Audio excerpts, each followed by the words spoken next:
Boa noite, turma do segundo ano de Contabilidade da Universidade Estadual Norte do Paraná. Vamos aqui com a nossa disciplina de Contabilidade de Custo. Pessoal, seguindo adiante com o nosso estudo, com a nossa busca do saber, né? Nós estamos trabalhando a parte da disciplina que trata sobre custos, preço, situações aí nós chamamos de precificação, né? Ou nós vamos dar preço aos produtos que nós fabricamos, que nós industrializamos ou que nós comercializamos e também aos serviços, tá certo? Então, é interessante quando a gente trabalha essa questão. Deixa eu já aproveitar aqui e colocar os slides para vocês, ver se vai correr tudo bem aqui.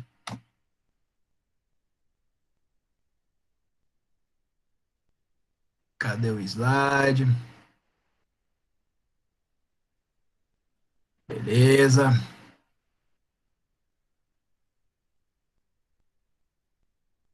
Aí. Tá um pouco devagar o negócio aqui, hein, meu? Puxa vida. Beleza, aí, tá aí. Pessoal, apareceu os slides aí para vocês? Apareceu. Legal. Então tá bom. Então estava dando uma olhada, fazendo um estudo aí do nosso país, da situação que nós estamos vivendo hoje, e relacionando com a nossa matéria, para a gente conversar um pouco também nessa questão gerencial. Vocês já tiveram muito cálculo, tiveram muito raciocínio, utilizaram bastante a questão teórica, né? Então, essas últimas aulas que eu preparei para vocês aí, para a gente fechar, concluir o nosso conteúdo, tem muito a ver com a lógica, né? Vocês viram que na aula passada eu apresentei algumas fórmulas, quatro metodologias da gente fazer a precificação, depois nós vamos trabalhar elas na prática, mas eu coloquei lá algumas fórmulas, chamei a atenção de vocês lá para o ensino médio, para o terceirão, para o segundo ano, como é que faz continhas ali, simples, né? Conta simples para extrair de um parênteses, de uma chave. Tudo isso é importante dentro do nosso conceito de contabilidade, entender todas essas questões que nós estudamos, tanto no ensino médio, como também estudamos, revisamos essa matéria, né? Na parte de matemática, na parte de português, na parte de direito, dentro também da nossa ciências contábeis, né, estudando aí dentro do nosso bacharelado, tá certo? Por quê? Porque é fundamental, é básico, tem coisas que nós precisamos conhecer, né, nós emprestamos das outras ciências, né, co-irmãs, vamos dizer assim, nós que fazemos parte da grande ciência social, né, também temos relação com a ciência humana, também temos relação com as ciências exatas, e aplicamos ela uma hora ou outra dentro da nossa profissão, dentro da nossa disciplina. Por isso que nós trabalhamos muito isso anteriormente. Agora, vem para essa questão da lógica, vem para essa questão de pegar tudo isso, né, todo esse conhecimento que nós adquirimos, que vocês já acumularam ao longo do primeiro ano, acumularam praticamente ao longo do segundo ano, e vão levar adiante para o terceiro e para o quarto ano, tá certo? Então, precisamos entender bem essa lógica, esse contexto, da onde está inserido todas essas atividades das quais ocorrem esses fatos geradores, né, no qual nós registramos e vamos contando a história da empresa em forma de relatórios, em forma de números, em forma de situações que vão surgindo, né, de dados que nós, como cientistas, ou como contadores, ou como analistas, assistentes, auxiliares, conseguimos fazer algumas análises, conseguimos produzir algumas informações, né, dentro de um ramo da nossa ciência contábil, como é a contabilidade de custo, ou diante de outros ramos que vocês devem estar estudando, ou vão estudar também, né, na área financeira, na contabilidade tributária, na contabilidade societária, na contabilidade geral, tá certo? E tantos, ou na prática, e na legislação trabalhista, ou podemos até dizer uma contabilidade trabalhista, tá certo? A contabilidade fiscal, professor, já tem muito a ver com a tributária, tem, mas ainda existem esses conceitos esparramados pelo nosso país, que cada vez mais vai se unificando, vai se consolidando com a evolução que acontece no nosso dia a dia. Então, é importante também a gente estudar o mercado, conhecer e fazer alguns questionamentos para entender essa lógica, porque nós olhamos aqui, custo, compra, legal. Professor, já entendi o que é custo. Custo é aquilo que está diretamente ligado ao produto ou indiretamente ligado ao produto. Então, nós podemos ter, professor, custos diretos, custos indiretos, né? Nós podemos ter custos fixos, professor, aquele que nós vamos gastar todo mês, independente da demanda.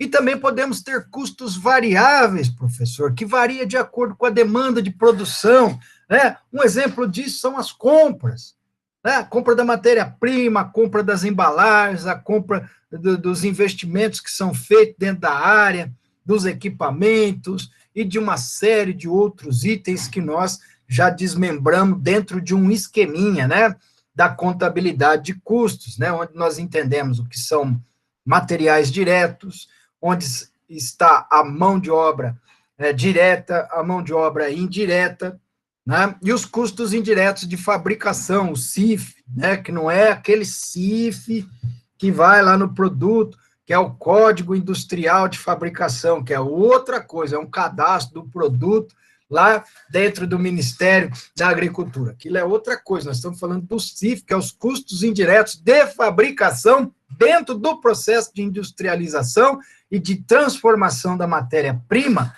em um produto, gerando riqueza, tá certo? Nós entendemos também o que são despesas gerais, que são todas as despesas operacionais e administrativas ligadas ao produto. Nós entendemos os impostos sobre a venda, aquilo que incide diretamente no faturamento, aquilo que não incide no faturamento. Essa é uma matéria da área tributária, da contabilidade tributária, saber qual regime tributário a empresa está fez opção, né? Qual que ela optou? Ah, é o lucro real? Ah, é o lucro presumido? Ah, é o simples? Ah, é o MEI? Certo? Então, são situações, são somatórias de estudos, de informações, de conhecimentos que nós vamos adquirindo, para, no fim, nós podermos ter um entendimento total da nossa ciência contábil, ou, pelo menos, aquilo que está dentro daquilo que a universidade se aplica a ensinar os alunos, né, dentro da emenda, da ementa, que cada disciplina tem dentro do currículo da universidade. Beleza, pessoal? Mas para isso aqui ser resolvido dentro da nossa cabeça, professor, o que influencia no preço de venda? Professor, nós temos todas essas situações que nós já vimos na aula anterior, que pode ser encaixada dentro de algumas fórmulas, a fórmula da margem de contribuição, a fórmula do markup, a fórmula da pesquisa de preço, a fórmula do preço baseado no lucro. Puxa vida, professor, então cada balãozinho desse, mas por que tudo isso? Como que nós entendemos isso de uma maneira racional, professor? Por que tem que fazer tudo isso dentro da contabilidade? São perguntas que acontecem no dia a dia. Dentro das empresas também essas perguntas ocorrem. Por que eu tenho que pensar tudo isso? Não é simplesmente comprar e vender? Não é simplesmente pegar uma matéria-prima, aplicar um esforço, depois eu coloco o preço que eu desejo e vou para o mercado vender e faço um trabalho de marketing, etc. e tal? Tem situações. O Brasil, pessoal, é um dos países que mais consome no mundo. Tá certo? Então, quando você explode para o mundo, o mercado mundial, e insere o Brasil nesse mercado mundial, aí a gente está saindo agora de Cornélio Procópio, nós estamos saindo das cidades onde vocês moram, do Paraná, né? Do Brasil, e estamos indo para o mundo. Quando você tem essa visão de mundo do Brasil, nós entramos nesse mercado global, nesse mercado maior, nesse universo, né, chamado comercialização, industrialização, o business, né? O que vai acontecer aí? Muita gente lá de fora, industriais, prestadores de serviços, comerciantes, olham para o Brasil como um potencial em consumo, né? Nós somos o maior consumidor da América do Sul. Ah, mas o Brasil é grande, professor, é o maior país da América do Sul. Legal, mas alguém já parou para pensar sobre essas situações, o que isso pode influenciar no preço, não para fora, mas aqui dentro do país? Como assim, professor? Ah, se nós temos uma grande procura por produtos, se aqui não existe muita concorrência em determinados mercados, o preço não fica meio frouxo? Não fica à mercê daquele que produz? Será que hoje nós pagamos adequadamente o preço correto por vários produtos que nós compramos? Será que tudo isso que nós estamos aprendendo aqui na contabilidade de custo ao longo desses praticamente 11 meses, 10 meses que nós estudamos, ainda tem mais um mês aí para estudar, um mês e meio, né? É justo? É o ideal? É o padrão? É o real? É o que está realmente batendo com toda a realidade do sacrifício gerado para fabricar aquele produto? Então, são questionamentos que nós, como consumidor, devemos fazer. Nós, como empresários, também temos que entender. E nós, como contabilistas, precisamos conhecer. Ó, bacana, rimou, né? Ficou legal essa aí. Tá gravada aqui para depois vocês assistirem. Então, sabendo que disso, aí explode para a América Latina. Peraí, professor, América Latina? Peraí, que país grana? Tem o Brasil, tem o México. Nós estamos entre os dois países mais consumidores da América Latina. Ou agora nós já não estamos falando só de um continente, nós estamos falando, né, de todos os povos latino-americanos. Quantos países estão inseridos nisso? Nós estamos lá, entre os três, ou talvez o primeiro. Outra hora a gente perde para o México fica na frente, outra hora o México fica atrás, em termos de consumo, em termos de geração de riqueza, em termos de geração de mercadoria que vem do mundo inteiro, pessoal. Opa, professor, a coisa começou a tomar uma dimensão interessante. Espera aí. E agora, professor? Nas Américas? Pô, daí já entrou os Estados Unidos, né? Daí entrou o Canadá, mas o Canadá é um país pequeno. Se de repente a gente for fazer uma conta, é um país grande, mas com pouca população. Se a gente for fazer uma renda per capita por consumo, por pessoa, talvez a gente não ganha deles. Mas se for fazer por quantidade de produtos consumidos, aí já entrou os Estados Unidos, professor. Aí já entrou um país grande aí e tal, que é o primeiro. Beleza, é o mais consumidor e talvez do mundo é um dos países que mais consome. Talvez perde para a China, talvez lá para uma. Talvez só para a China, né? Os Estados Unidos perde. Depois, os demais, apesar de serem maiores, não consomem tanto quanto os países que têm um pouco de grana. Um pouco não, muita grana, né? Então, peraí, professor, em termos das Américas, então, nós já estamos ali entre os cinco. Vamos chutar aí entre os cinco. É uma pesquisa que eu fiz. Às vezes, em alguns produtos nós estamos em primeiro lugar, em outros produtos nós estamos em segundo lugar, outros produtos nós estamos em terceiro lugar. Vamos na média aí, está entre os cinco. Tá certo? Ali, beliscando o terceiro lugar. E no mundo? Como é que está o Brasil nessa situação? Então, é aí que muitas questões ficam na nossa cabeça e nós precisamos estudar, precisamos entender, precisamos conhecer cientificamente dados para falar. Às vezes, a gente ouve muito aí, o preço, os produtos no Brasil são caros por causa da carga tributária. Será? Será que está correto essa afirmação? A gente sabe que tem uma grande influência na carga tributária, mas é só isso? Será que não existe uma margem de contribuição descompensada aí também e favorecida? Porque no Brasil, pasmem, senhores, por isso que vocês têm que montar empresa, montar indústrias, porque é aí que dá o dinheiro, é aí que traz a margem. E vou dizer por quê. Né? O Brasil é um país essencialmente ainda extrator e explorador de culturas agropecuárias, né? Sendo aí grãos, sendo aí a parte de gado, etc. É ainda uma das maiores fontes de renda do país. A margem é controlada, a maioria das vezes, pelo mercado exterior. Mas, internamente, você acompanhando o mercado exterior vai inflacionar aqui no Brasil. Muita coisa e não volta para trás. Nós estamos vendo isso com a gasolina. Nós estamos vendo isso com a carne. Nós estamos vendo isso com várias situações que estão ocorrendo aí nessa circunstância. Daí você fala assim, ô professor, então a carga tributária, a essencialidade do país. Nós não somos tão industrial assim. É um país que precisa pensar em industrializar mais. Muitas indústrias ainda têm o cunho artesanal de fabricar produtos de fabricação fácil. Mas como assim, professor? Fazer um chinelo, fazer um sapato, mesmo que seja industrial, não seja o artesão ali. Mas é algo fácil. Ou vamos fabricar um relógio, vamos fabricar um computador, vamos fabricar um chip, vamos fabricar um celular. Como é que nós estamos em relação a isso com os produtos estrangeiros? Estão entendendo a lógica da coisa?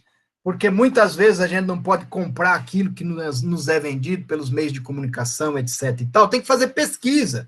Foi isso que eu fui pesquisar. Então, a carga tributária existe, ela contribui, ela faz parte aqui também do processo de precificação. Mas existem outras coisas mais, como isso que eu estou falando para vocês. O país tem as suas maiores empresas na exportação, exploração, né? De materiais que já existem no nosso solo, né? De situações em que nós plantamos, que nós criamos, e isso, de uma certa forma, tem um custo mais baixo e tem uma rentabilidade mais baixa. Eu trabalho com agricultura e olhando sempre para a agropecuária, para a pecuária também, há mais de 30 anos. Né, com café, com algodão, já vi muito, né, soja, milho, trigo. Então, eu posso dizer de carteirinha que se tem uma margem razoável, mas na hora de você comercializar esse produto, em termos do que é comprado no mercado e do que é revendido, né, a margem cai bastante, tá certo? E aí, isso desfavorece muito as nossas divisas em termos econômicos. Poxa, o professor está viajando na área econômica, né? Então, mas são situações assim que vai nos trazer, que nos vai nos familiarizar com o tema formação de preços. É útil conhecer o método para calcular o preço de venda. É útil conhecer o contexto das situações, né? Como é o custo de vida no Brasil? É um dos maiores custos do mundo. O custo de vida no Brasil é altíssimo.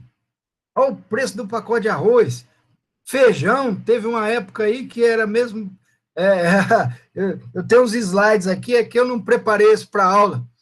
Quanto custava 2 anos atrás o preço do filé mignon? Vocês não têm noção de que isso triplicou. O que era R$ 30 virou R$ 100. Agora, se a gente acompanhar a inflação, o índice, verificar, não acompanhou dessa forma. Nós não tivemos 300% de inflação nos últimos 2 anos. Mas por que o preço subiu tanto? É outro fator, custo de vida alto dentro do país. Isso também tem que analisar, né? Como adequar esses desafios do sistema econômico, do sistema político, do sistema mundial na formação de preço. Então, aí entra toda essa forma, familiarização, conhecer os conceitos, conhecer os princípios, conhecer a parte básica que nós estamos vendo aqui e ir além. Né? Não é ficar no achismo, como nós falamos na teoria, né, do toque, não é ficar sonhando ou idealizando situações, é formando mesmo, é pesquisando, é entendendo, é conhecendo. Né? Por isso que tem essas várias formas de precificar que nós vimos na aula passada e depois nós vamos fazer exercício. Você pode usar pedacinhos dela para diminuir arbitrariedades que são encontradas na fórmula. Mas eu vou bater com vocês aqui que o mais importante é estudar o mercado, é estudar a atividade que você pratica, é estudar a concorrência, é estudar os clientes ao qual você está distribuindo o teu produto. Isto sim vai te levar a uma formação de preço adequada, correta, que te dê uma margem de contribuição. O custo para a formação do preço de venda é formado por duas parcelas. O custo direto, certo? Então, aqueles produtos que a gente consegue agregar diretamente ao produto, né? E o custo indireto, que é aqueles gastos que nós temos mais dificuldade, tá certo? Para entender e, às vezes, precisamos de criar um critério, um método de rateio. Então, eu falei para vocês que muita coisa agora ia voltar e fechar com tudo aquilo que nós já exercitamos e estudamos, né, com tópicos passados que tratava especificamente do assunto. Então, aqui nós estamos trazendo de novo o assunto para que não se perca o formato, para que não se perca o raciocínio e que se feche a lógica por detrás de tudo isso. Então, vocês não aprenderam a fazer classificação de custos por fazer. Vocês aprenderam a fazer classificação de custo, né, para chegar a formar um preço. Por isso tem que entender de custo direto, por isso tem que entender de custo indireto. Perfeito? Então, isso aí eu tenho certeza que está, né, no conceito de vocês, e isso vocês vão levar, certo? Adiante. Então, existem vários critérios para fazer o rateio. Nós discutimos vários, né? Da questão da energia, da questão da água, da questão de às vezes, ter um programa que possa, como é que se diz, ratear essa energia de acordo com o uso. Existem equipamentos hoje que você pode implantar dentro da empresa que pode fazer essa distribuição. Você contrata uma energia por demanda junto aqui, pelo menos no Paraná, junto à Copel, tá certo? E você pode exercer um controle sobre essa demanda. Isso traz uma economia fantástica para a empresa, mas para isso você tem que ter controle, tem que ter disciplina, você tem que ter aparelhos, tem que ter um software que possa fazer a medição, porque vale a pena investir, porque o retorno é grande, né? E é um custo invisível, que você não vê. É um custo, talvez até intangível, né? Energia, né? Tá passando, tá acontecendo, e quando você analisa no final do mês, nossa, que conta cara, né? Puxa vida, tá muito mais do que eu imaginava. A conta de água, mesma coisa, né? E outras coisas mais que vão acontecendo, o aluguel do barracão. Estamos num período de, puxa vida, de pouca demanda. O que dá para ser feito? Será que dá para fabricar algum subproduto? Então, são situações assim, que nós já estudamos lá atrás, mas que ajuda nós a entendermos toda essa adequação a esses desafios que o mercado nos impõe. Se piscar o olho, perdeu um pouquinho. Se fechar o olho, então, corre o risco de perder tudo, tá certo? Então, a gente tem que sempre estar trabalhando focado, de olho aberto, tá certo? Então, cálculo dos encargos sobre o preço de venda. O percentual de comissões sobre venda normalmente é conhecido, não apresentando maiores dificuldades de quantificação. Então, tem alguns encargos que também recai sobre a venda e nós precisamos tomar cuidado. Por exemplo, a comissão, às vezes, está relacionada com demanda. Né? Vocês já viram que alguma das fórmulas lá trata o nome de despesa, professor, tal, é porque você está precificando, você tem que não só ver a parte de customização, que representa o maior percentual da formação de preço, mas também as despesas operacionais, as despesas administrativas, as despesas comerciais, que estão relacionadas, até mesmo as despesas financeiras. Porque, não, só porque o seu custo, eu vou jogar um preço lá em cima, a margem que eu quero ganhar, e o resto eu tenho que controlar. Comissão é uma delas que você, quanto mais vender, mais comissão você vai pagar. Professor, mas é um percentual sobre a venda. Beleza, lembra do lucro contábil e do lucro econômico? Né, do lucro econômico contábil e do lucro financeiro? Lembram disso? Lembra do mapinha da mina? Lá no fim, o lucro contábil pode aparecer em forma de, né, saldo positivo. Mas na conta de clientes, virou dinheiro? Não, está na conta de clientes. Eu tenho um direito. Eu transformei o meu lucro em um direito. Pô, professor, que legal. O senhor já me deu uma outra aulinha da área de contabilidade geral. Ué, é um ativo. Por que a gente escreve lá bens e direitos? Né? Porque é algo que ainda não se transformou. Ah, professor, então agora eu entendi por que ele não está em liquidez. Porque ele não é líquido, ele não está disponível para mim gastar. Não é dinheiro, não é caixa, não é banco. Ah, daí que ele fica naquela conta do não circulante, né, professor? De créditos e tal. É, isso aí mesmo. Ou de duplicatas a receber, isso aí mesmo.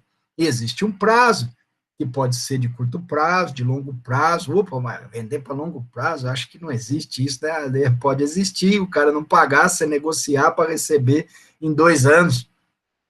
Cadê o dinheiro? Né? Então, são situações que nós temos que prever. Ah, professor, então eu vou usar um percentual no meu PDD, que é a provisão para devedores duvidosos, né? E aí, com isso, eu consigo também lançar esse valor lá dentro da minha margem também, e a comissão também. Então, são situações assim que precisa conhecer o cenário, precisa conhecer a realidade da empresa, precisa conhecer as atividades da empresa, para que você possa precificar, né? Então, assim, os encargos sobre venda de um produto ou serviço será a soma dos percentuais de comissão sobre vendas, de perdas com venda. Aí, ó. Eita. E a carga tributária. Então, já, opa, daquele balãozinho lá, professor. Então, ó, a carga tributária está aqui, tem parte das despesas aqui, e parte de provisões de despesas que eu também vou usar, que uma delas se chama perdas com venda. Se eu vendo muito a prazo, eu tenho um percentual de inadimplência que eu tenho que trabalhar isso. É uma forma de eu prever algo que pode ocorrer para não descasar meu fluxo de caixa. Perfeito? Então, supondo que a empresa pague uma comissão aos vendedores de 2% sobre o valor das vendas, espere uma perda média definitiva por inadimplência de 0,5%, né? E uma carga tributária, gente, olha isso aqui, cara, 23,5%, né? Para o produto A, o percentual de encargos sobre a venda, olha só o que acontece, pessoal. Você tem que somar a comissão, mais a provisão, mais a carga tributária, você vai ter 26%. Ô, professor, então se o meu custo foi de R$ 100, R$ 26, eu vou ter que aumentar sobre 100 só de carga tributária, né? Uma parte da carga tributária, né? Porque a gente ainda nem falou dos impostos, que também já é direto lá, né? Mas olha, 26%. Então já está me custando 126 conto esse produto, né? Hipoteticamente. Aí vai lançando mais as despesas disso, mais aquilo, mais aquilo. Quando você vê lá no fim, né?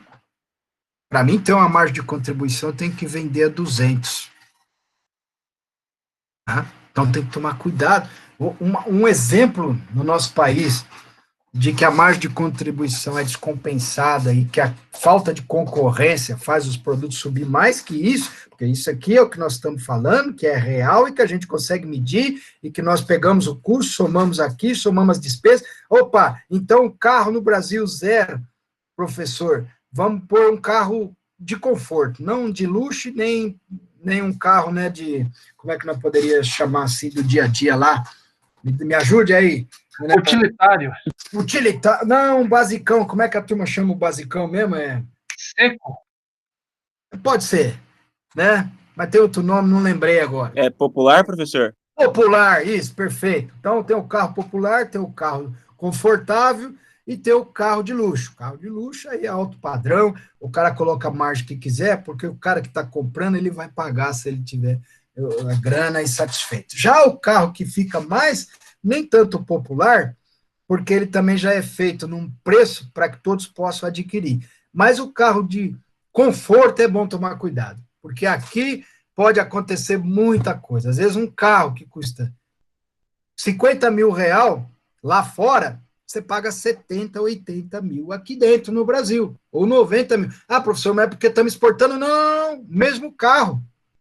Na fábrica lá fora, da mesma empresa daqui, ou a mesma empresa que tem fábrica aqui, ele custa 30, 40% mais barato.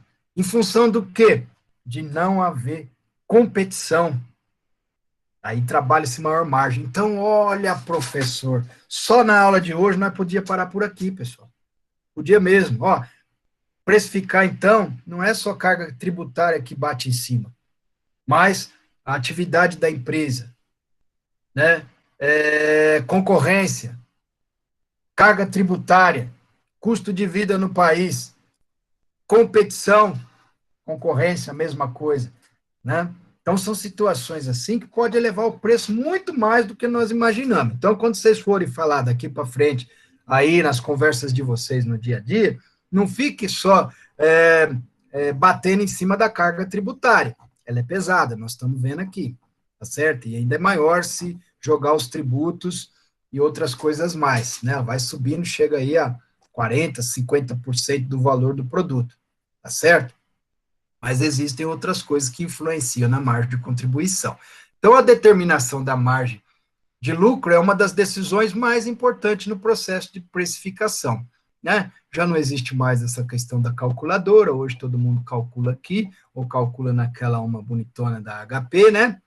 E assim por diante nós vamos trabalhando essas situações que eu falei para vocês, né? Se a margem for pequena, poderá produzir um resultado financeiro insatisfatório. Então, não dá para fazer no achismo, não dá para fazer assim, eu acho que é isso. Eu comprei por 100, vou vender por 200 e vou ganhar meu dinheiro. Não sei se cobre todo o seu sacrifício, todos os gastos que você teve, toda a carga tributária. Precisa conhecer o regime tributário, precisa conhecer tudo aquilo que foi utilizado na empresa, da qual você vai pagar. Outra coisa interessante, pessoal, na formação de preço, que vocês devem observar, né? Essa aqui, ó, é outro pulo do gato para quem vai trabalhar com precificação, ou quem vai olhar a precificação de outros setores, né? Veja bem, você vende para 180 dias, certo? Uma mercadoria. Vou dar um exemplo lá da onde eu trabalho, né? Se você vende para 180 dias, quer dizer que você tem também que ter um fornecedor para pagar com quantos dias? No mínimo. Chuta aí, galera. 180 também. No mínimo, 180. Porém, aí começam as indagações. Peraí, professor, mas se eu tiver dinheiro no caixa e quiser comprar o produto à vista, para comprar no spread, não comprar na hora do spread, na hora de vender, comprar na hora que não está tendo demanda para mim pagar mais barato. Aí são tomadas de decisões. É isso que nós falamos aqui de ter uma margem para trabalhar decisões, tanto no presente como no futuro, tá certo? Então, você pode acumular caixa para fazer compras antecipadas, né? Desde que você hoje tenha pedidos, tenha uma série de coisas que garanta que você vai vender o produto também. Não adianta comprar um produto mais barato e ele ficar encalhado na prateleira e você não conseguir vender. Então, tem uma série de estratégia que é formada ao longo das vendas diante daquilo que a empresa pode oferecer com a parte de lucro, ou melhor, com a parte de precificação, com a parte de formação de preço. Então, eu estou trazendo nessa aula de vocês essas indagações. Professor, mas se a minha empresa vende com 180 dias e eu compro com 90 dias, pô, você tem que ter fluxo de caixa, cara, para pagar mais barato, para recuperar essa margem, porque em 6 meses, como está vivendo hoje o mundo, eu posso ter uma inflação aí de 7%, 6%, pode ser que ela não esteja escrita no papel, não seja economicamente validada pelas nossas instituições, mas no dia a dia ela está acontecendo. Ela está subindo, você está vendo os preços subir, então você tem que trabalhar com esses números, né? Então, professor, eu vendi com 180 dias, ainda vou dar um desconto de pontualidade para o cara de 3% se ele pagar antes do prazo. O antes do prazo pode ser 1 dia, 2 dias, tem que tomar cuidado com as políticas que você forma dentro da empresa. Não, professor, a pontualidade significa 1 mês antes. Então você tem que fazer conta. Você vai dar 3%? Legal. Daqui até lá, o que você ganhou no produto?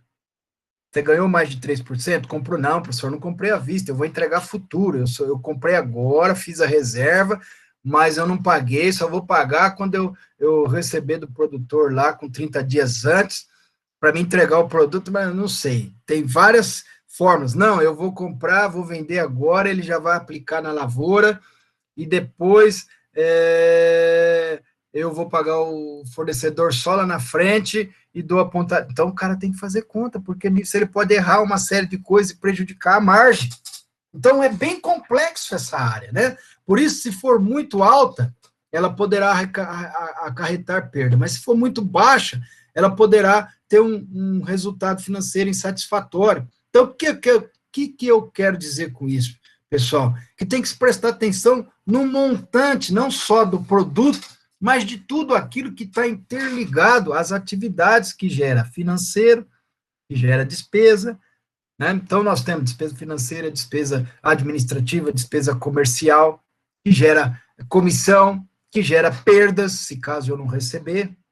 Ah, professor, minha atividade é de risco, porque eu já entreguei o adubo, o cara já plantou o produto, já usou o adubo, e se ele não colher, o que vai acontecer? Ele não vai me pagar, e se ele não me pagar, como é que eu vou pagar o fornecedor? Tá entendendo? São atividades, são situações que tem que se pensar. Um bom indicador para a determinação da margem de lucro é o seguinte: numa empresa bem administrada de qualquer porte ou de qualquer segmento, o lucro final anual normalmente é de 15% sobre o capital próprio. Que legal, né? Tem uma continha aí que é massa. Vocês vão aprender ela mais para frente, por isso eu não vou entrar nessa história aí. Eu só estou dizendo para vocês que existem indicadores, vocês vão ver em análise de balanço, e vai mostrar isso aí. Opa, uma empresa que consegue ter rotatividade, capacitação de geração de riqueza, mais que 15%, ela vai ter um resultado bom. Isso que quer dizer essa frasinha aqui, C. Assim, a empresa de um capital de R$ 1.000, R$1 milhão, que tem menos tudo, deve um quadro de normalidade sem prejuízos, o lucro esperado com a venda de todos os seus produtos é de pelo menos R$150 mil. Lucro líquido financeiro no caixa de R$150 mil sobre uma venda de R$1 milhão, é sinal que você está realmente trabalhando corretamente todas as situações do teu planejamento estratégico, do teu planejamento tático, do teu planejamento operacional dentro da tua empresa. Pode melhorar? É uma questão de conhecer a atividade. Sempre dá para melhorar, certo? E a determinação do preço, olha lá, trouxe de novo a formulazinha para vocês, para ir batendo, e nós vamos fechando com essa situaçãozinha aqui, para a gente, na próxima aula, voltar com os exercícios. Então, a formação de preço é um processo complexo, abrangente, né, e assim que nós entendemos ela, né, ela se torna muito mais fácil, muito mais simples, né, é um processo onde acumula custos, acrescenta margem a um produto. Então, você sabe acumular custos, sabe entender a empresa, todos os seus dimensionamentos, as suas diretrizes, né? As suas variáveis, fica mais fácil de formar preço. Com o tempo, você só vai melhorando, melhorando e melhorando essa situação. Então, né, distribuição dos custos, volume de produção, tributação, tratamento dos custos, inclusão de todos os custos de oportunidade, distorção do objetivo da formação de preço, tudo isso está dentro desse cenário que eu já, palavrinha aqui, entendeu, não tem competitividade, quando não tem, né, a margem fica solta, porque você tem o produto, tem a procura e não tem concorrência, você coloca o preço que você quer, né, vai ter saído ou não, o mercado vai dizer, tá certo? Então, conclusão, o processo de formação de preço é naturalmente abrangente e complexo, e por isso bastante desafiador. A não aceitação deste fato conduz basicamente a decisões erradas. Então, você trabalhar no achismo, trabalhar somente no feeling, sem estar amparado de dados, de informações que traduzem fidedignamente a real situação dos fatos que ocorreram dentro da empresa, pode te levar ao fracasso. Na maioria das vezes isso acontece. Talvez não aconteça no momento ali, no curto prazo, no médio prazo, mas a longo prazo, pode gravar a frase aí, pessoal. A conta chega, a conta vem. Beleza, galera? Tudo bem por hoje? Beleza. Então tá bom, ó. Então, próxima aula, nós vamos trabalhar a prática disso aí que nós conversamos, beleza? Daí, com isso, eu vou fechar o tema, e aí nós abrimos até a aula seguinte para, se tiver mais alguma coisa, quiserem discutir, quiserem exercitar mais algumas coisas, trazer alguma coisa, aí pode até mandar para mim aí no grupinho, alguma coisa que vocês queiram que veja dentro dessa situação, alguma curiosidade, que de repente dentro da aula eu já preparo isso, procuro ter uma respostas para vocês, e a gente faz em sala de aula, beleza? Beleza. Então tá joia, galera.